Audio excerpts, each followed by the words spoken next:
Hi, Bob back again with another property development question you might like to know the answer to. Oh, what a beautiful day for property development questions. Okay, here it is. Oh, this is one I hear a lot. People are thinking about getting involved in property development. Bob, how much money do I need to start in property development? Okay, well, let's just think about that. There's going to be a few variables here.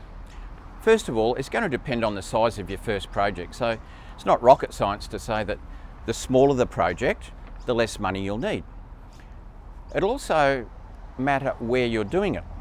So if you were doing something in a really expensive suburb of a capital city, then that would be a more expensive project, let's say, than if you were doing one in a regional town where prices are a lot less. So there's two variables, the size of the project and also where it is, the value of the project. And when it comes to financing, banks normally lend, I'll keep it simple, a percentage of your costs. So if it costs a certain amount of money for your development, they generally lend you a percentage of that. You put that money in first and then the bank will tip in the rest. So that amount of money that you have to put in will be dependent on the total cost of your project. And that cost, as we said, will vary on the size of the project and it'll also vary on where it is.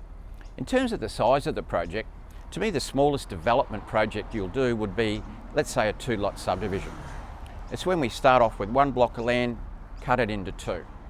That would be the smallest type of development you could do, and that would also be the cheapest sort of development that you could do.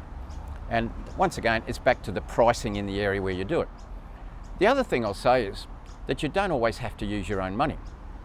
In fact, I've spent my whole career both doing and teaching people how to do property developments with little or no money of their own. The first two projects I ever did, the first two developments I ever did 38 years ago when I got into property development, those first two projects I never even put in so much as 5 cents. But I used a type of creative strategies, two different ones in that case, that I could do development projects without putting my own money in at all. And I teach all about that in my property development course. People all around the country for years have been using those strategies that I taught. And so yes, do you use your own money? If you got it, use it. If you don't, it's not game over. There's plenty of opportunities to do developments otherwise.